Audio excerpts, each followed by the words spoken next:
Scott and... Well, actually, who are we? You tell them who we are. We are Scott and Sarah Suter. And it's not Sutter, believe it or not. That's right. We like to tell people that our last name is spelled wrong. Sometimes I just go to the pizza place and be like, Sutter. Because Yeah, we always laugh because, I've lived my whole life with the last name of Suter spelled like Sutter. So when Sarah and I first got married, she wanted to change it. No, I didn't actually want to change it. She wanted, no. She wanted to either remove one of the T's or add an umlaut over the U. Which, again, it's not like we're eating sauerkraut every Friday. We're not that German to be able to add an umlaut. I just said, we should maybe drop a T, but I wasn't actually serious. I wouldn't do that to the whole family. So, anyways, long story short, we're Scott and Sarah Suter.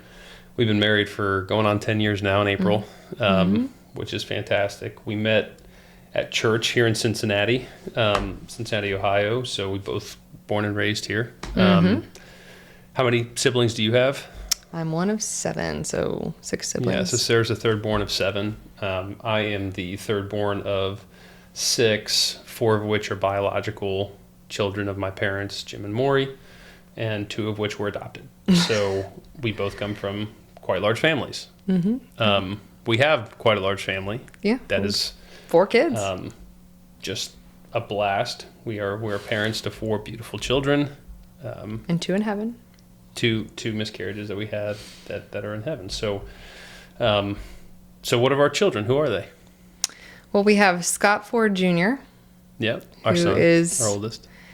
8 and very, what's the word? Driven. When he finds his thing he likes, he just pours everything into it.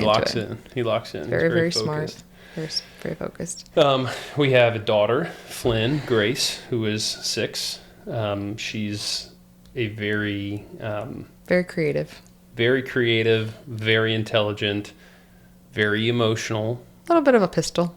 Very, but she kind of knows what she wants and is usually pretty unhappy if she doesn't get it. But she's also she just has a very high social intelligence. And so she's, she knows how to engage people. She knows how to communicate with people. She kind of knows when and how to kind of push / retreat more so than our other children, which leads us to our third born, Zion James. You gotta watch out for those third borns. That's right. He's our little organizer. Yeah. He has workstations set up throughout the house. That's right. It's the most random things from the house set at right angles across entire surfaces. He is a very sweet boy. Oh, he's a He is a Tasmanian devil. Both boys are cuddlers. They're both very sweet. Zion's got this raspy little voice and laugh that is just you got to hear it. It's wonderful. Yes. He is a very happy little kid. And then we have a baby, kind of. Well, she seems like a baby to me because she's the baby of the family. Yeah, Selah Joy. Selah Joy. She's not really a baby anymore. She's 16 months today. Old, yeah. Yeah. She's kind of a stage 5 clinger. You're either in the club with Selah or you are completely out. True. She's got 4 people in the world that she likes and cares about, and everybody else is out. Thankfully, I'm one of them. Yeah. Oh my. So is Mom. Oh my. She's definitely attached to Mom and Dad. That's right. So, anyways, we're the Suters. We've got the 4 kids, and then we have 2 babies up in heaven. Why are we doing this podcast? To encourage other married couples, and I feel like, I don't know, just to grow our own relationship too. Talk through things and. Yeah. So we do a date night every Tuesday.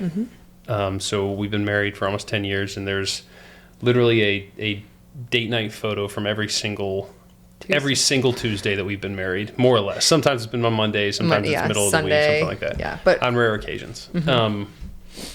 Why are there 850 or whatever the math is? It's 500 photos of you and I on date night. Well, it started out I just wanted a picture every date night. It's something I'd never seen before. I'm like, let's just take a picture every week too. It started off with literally us in the Wendy's drive-thru, taking that first photo's not great. But it was our first one. Yeah, we were newlyweds. That's right. Coming fresh off our honeymoon. I was like, let's just take a picture. And then it kind of turned into let's bring the actual camera along. Yeah. With the tripod. It snowballed pretty quickly, and we've gone through seasons of Well, I've gone through seasons of appreciating it and whatever the opposite. Well, I think also is. like the point of the reason we keep doing it is, one, people see it in their feed and it kind of like normalizes like dating each other after marriage. Sure. And for me, it also holds me accountable because I'm like, okay, well, we need to make sure we do a date night this week. Because if we don't, the whole world knows we're not going to do a date night. So the question you all might be asking is, no, we're not always like getting along in our dating photo, which is okay. Listen, he has taken a photo no matter what. That's right. We could be like at odds with each other, but he will still kiss me or dance with me or whatever it is. Sometimes we take them of my back because I can't muster up a fake smile. No. That's why we're kissing all the photos, because he's just... No, I'm kidding. He enjoys. That's not. He enjoys that part is not true. We are not fighting that often. We're kissing in about 90% of the photos, and fighting's the wrong word. That's because we don't want to just stare at the camera like. That's right. It's difficult. Time. Listen, we have 500 of these pictures. Like, at some point you kind of run out of. Yes, and we're not like working with an actual photographer. We're working with a tripod and a remote. Yeah, right, right. So Sarah sets the camera up. I stand there like a bozo. She takes the photos of me to get it in focus. Somewhere out there, our secrets. I was going to say, somewhere out there, there's a bunch of pictures of me looking, like a complete buffoon. But that's for a story for another time. Yes, but if you look up #Suter date night. Yeah, right. There you go. A little marketing. #Suter date night. There's tons and tons of photos out there. It's actually really fun to watch Scott's hair grow every week, and then he cuts it. No, I'm kidding. It's like fun to watch. Like you should go back and look at the November pictures. You can see all my attempts. You can watch Scott's hair like grow longer and then get short one week and then grow longer. No, I was gonna say it's actually kind of fun to watch like pregnancies. Like as I like start out with a teeny bump and then get bigger and then it, That's right. And then we look a little more tired for a while with a newborn. Have we stopped looking tired? I wasn't aware. I barely slept last night, so working with a few brain cells left. That's right. Cool. So we're doing this marriage podcast for that reason. We want to encourage couples. We also, because we go on a date every Tuesday, for a long time I've actually wanted to do this. Yeah. And I've mentioned to her a couple times about maybe doing like a little YouTube channel where I just, record a video after a date night and talk a little bit about marriage. But it's, I think it's going to be a lot better with the two of us doing it. So we want to do it for that reason. We also, marriage, from my perspective, marriage is something that I think a lot of people enter into with the wrong understanding or intentions. I think that marriage is more about your relationship with Jesus Christ and sorry for the train if you can hear it, and your willingness to grow with the person that you choose to marry, and not about having it all figured out and not about having yourself all figured out, because life's going to throw stuff at you that you've never experienced before within marriage. Like most of the time you've never had a child with the person that you're marrying. That's not true in every case, but most of the time you've never lost significant loved ones. Most of the time you've never lived the certain things that you're going to live within marriage. And so being committed to going through those trials and through that hardship together, growing together and building a life together despite all of that. Yeah. It's really important, I think, for us to communicate to people, marriage isn't perfect, marriage isn't easy, marriage isn't always sunshine and rainbows and date night photos. There's a lot more to marriage than those things. And so our hope is that we can encourage each other, and that we can encourage anybody that's experiencing this content to love their spouse like Christ loves us. So that's why we're doing the pod. Yeah. All right. So our story. This first podcast is going to be a little bit different. We have some categories that we want to go through each week, just to kind of, I don't know, share a little bit about our just our lives together. So this one's going to look a little bit different than they are moving forward, but we still want to do some of those categories here. But our story, I don't know if you want to start or if you want me to start. I don't even know where to start. I know. I'm trying to think. Well, we could start with a text from your sister. Okay. So, so Sarah and I, we met at church. We don't need to get into all of the nitty-gritty, we don't need to get into all the nitty-gritty details, but basically we'd known each other for some time. Neither one of us was really available to each other for some time. And then we found ourselves both kind of in a position of singleness. Well, frankly, I was in a position of singleness and Sarah was not, kind of. But then I got a text from my older sister saying that Sarah Zilka, which is, we made fun of our last name. Sarah's Zilka, Z-Y-L-K-A. maiden last name is Zilka. Very last of the last. So I got a text from my sister saying that Sarah Zilka was single. And I think my exact response was, what? This is all completely over my head. Yeah, right. Sarah doesn't know this is happening. The reality was I knew she was out of my league, so I didn't really plan anything or try anything. I just, I just hoped that the overflow of my charm and charisma would be enough to kind of, move that ball down the field a little bit. It was enough. So we, we both decided that we wanted to go on this mission trip separately. And while we were on the mission trip, we kind of got to know one another. Maybe you can tell that story here in a minute, but we kind of got to know one another. And then when we came back from that mission trip, I kind of expressed an interest in her, sort of, and she expressed an interest in me, sort of. But I went back down to the Dominican Republic for a couple of weeks. And while I was down there, I wrote her a note every day. Well, okay, you messaged me on Facebook and I messaged every her day. on Facebook every day. But in the background, I had no idea you were journaling to me. Right. Every single. So she didn't know I was writing her these journals romantic. every day. Very romantic, right? Listen. Just a romance mastermind over here. Listen, I buy it every time too. Right. So I'm here for it. So we were also sending each other these great big long messages on Facebook, which now are lost to the archives because somebody hacked my Facebook account. So you can't even go back and find them anymore.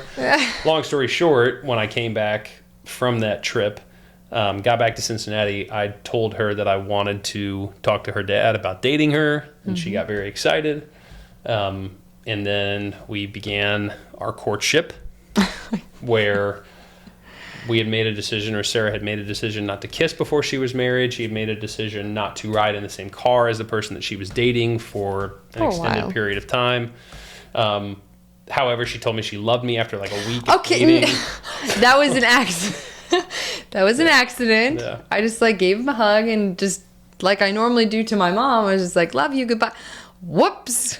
Yeah, so that's what I said. I was like, well, that sounds like you just made a mistake. And then she was like, no, I really do love you. Right, so don't pretend, right? I know, I did, but I didn't want to say it yet. I didn't want to say it first. So she loved me after It was September 9th. We had started dating July 29th, of 2012. Right, so that's, how quickly I've hold out the charm. Right. So anyways, we dated for a couple of months, and then I had made the decision to go play a couple semesters of college basketball at a Division III school. Nothing impressive, I promise. And during that time, I went up to Wisconsin to do that. So I went up to Wisconsin to a Christian college. Sarah stayed home. So I found the person that I wanted to marry in Cincinnati and immediately left. And just peaced out. For a couple of months to go play basketball. My other true love, besides my wife, Jesus, and our children. And came back that summer, interned at the church. We got engaged. Mm-hmm. Then I went back up for another semester of college, came home that January, I guess technically December, and then we got married in April. April 12th, 2014. Right. So that's my perspective of our story. So I don't know if you have a differing, differing perspective. I don't know. For me, I was extremely guarded. I don't know. I know some people are like purity culture, whatever. For me, even if I could go back in time, I would still wait to kiss you just because, I don't know. Yeah, what do we like to say about it? We say it immediately felt different. The second we got married, it was different. That's why it was cool. You may kiss your wife. Yeah, right. Boom. Right. So we never kissed on the lips before we were married. Cheeks and stuff. We're not that big of prudes, right? We still hugged, held hands, whatever. Right. But I wanted to make it special. Right. It's one of those things where I kind of took it it was something I committed to when I was 14 or 15. And then as I got older, I don't know, it just became something I actually just wanted to do and make special. Kind of like with our babies. We never find out the gender of our babies. And it's so special the moment they're born. Yeah, right. We don't necessarily want to alienate anybody that I know. But I'm just saying for me, that's what it was. I just I like to just wait. And we oftentimes hear people will say to us I could never wait. It's oh, that's fine. if people, you know, But for us, if we your just did. choice is to not wait, that's perfectly fine. Like, you know, we chose to wait to kiss. We chose to wait to find out the genders of our babies. We chose to wait until we were married to be intimate. Like we chose to do those things. We think that God blessed us because of that, you know, because of those choices. But we also think that the Holy Spirit and God works differently in everybody's life. So, you know, no judgment whatsoever. Yeah. But yeah, that's why it was cool that we waited to kiss. Now, I had kissed people before. Sarah had never kissed anyone. Yeah. So, Virgin lips. right. Virgin lips, as they say. So, you know, it was kind of, you know, it was kind of fun. Right. So we got married. Mm-hmm. What happened after we got married? Not that night, but like later on. Okay. Yeah. All right. We won't go into specifics of that night. We were on our honeymoon, and Scott said, "Hey, I want to start doing a weekly date night." And I was like, "Oh, I did? Oh, I forgot about that." "What?" I was like, "Oh man, like that's like a commitment." But he really seemed like he wanted to do this, and I was like, "Okay, we can try it." So I think we actually initially started our date nights on Saturdays, and I got sick right away, and then we just immediately switched to Tuesday. And why did we pick Tuesday? I think originally it was because movies were cheaper on Tuesdays. Yep, that is exactly why we landed on Tuesday. Yeah. So we dated for a while. Then we, we're still dating. We headed off to the mission field again, Dominican Republic. Yeah. The genesis of our relationship. Yeah, so we went back down to the Dominican for the 6 summer. weeks. Yeah. I think in retrospect, I can say with a lot of confidence that I don't recommend you doing that after being married for just a couple of months. It grew us very quickly. That's right. Together in our marriage. We went through a lot in the first couple of months of marriage, both financially, both, you know, from a health perspective. I got really sick while we were down there, and then Sarah got sick on the way back. Mm-hmm. And I wasn't, you know, super gracious about, you know, Sarah being sick. You know, that's a story for another time. But, you know, we did experience a lot on that mission trip. So the mission trip back down to the Dominican. So we came back, and Sarah was a teacher. Mm-hmm. And a photographer. And was starting her photography business.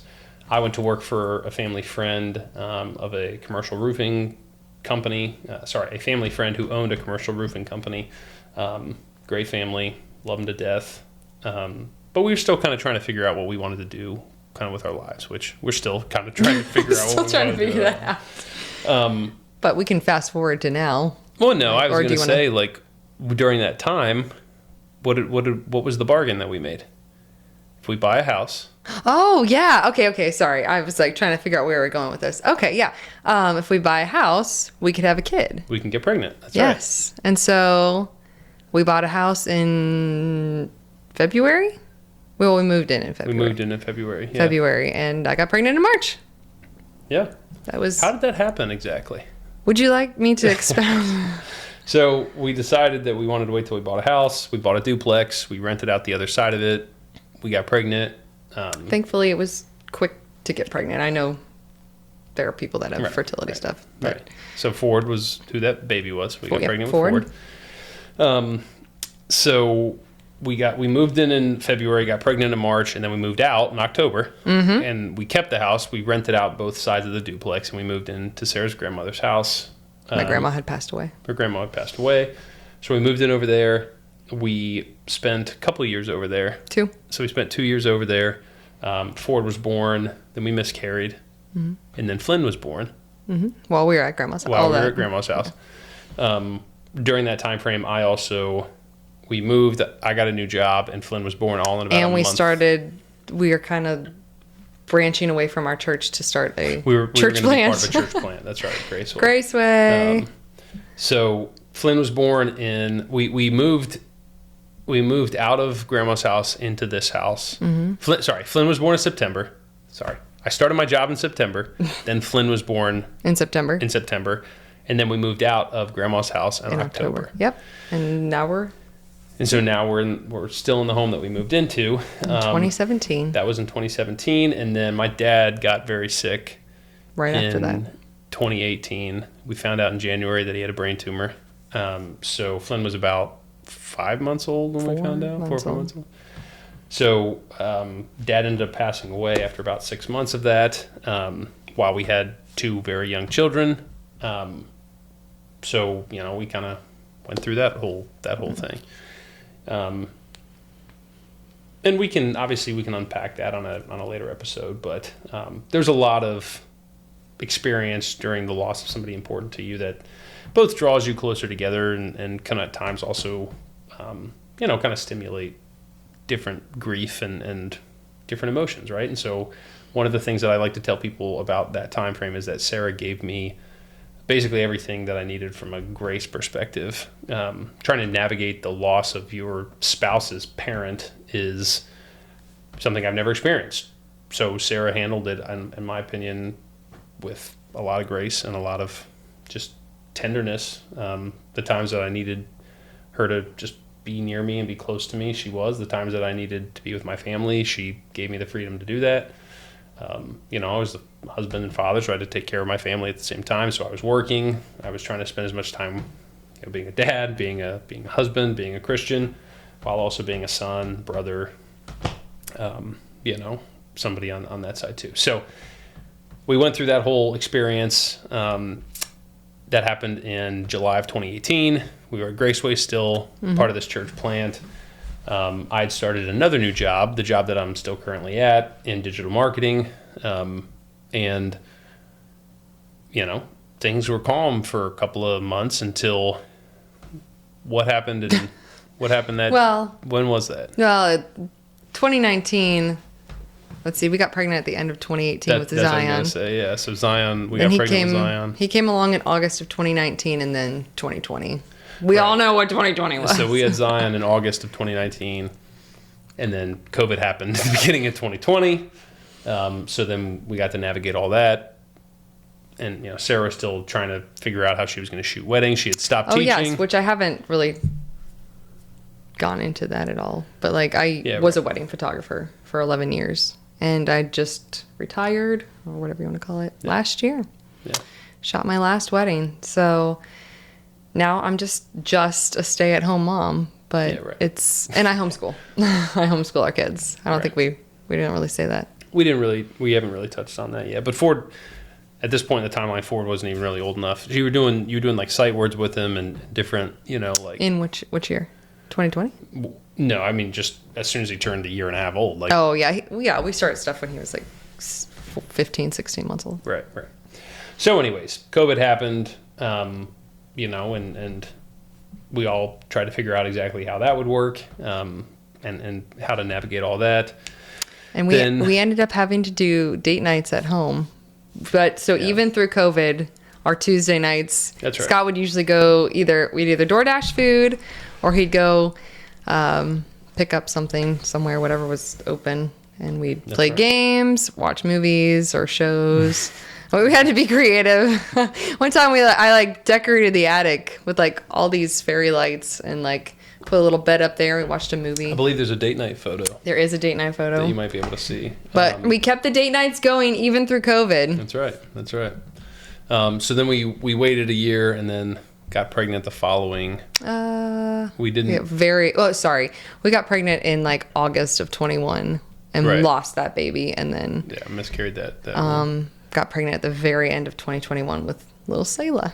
Yeah, right. So Selah. Both of our girls are actually rainbow babies. That's right. And both were born. One was due September 10th and one was due September 11th. Both of our girls. So, anyways, that's our story. That's our background. We know that. There we go. I know that took I know that longer than maybe expected. So feel free to. Can you imagine living it? No, I'm just kidding. It's a lot shorter when we talk about it than it was when we actually lived it. So there's our background. So that's just a little bit about us.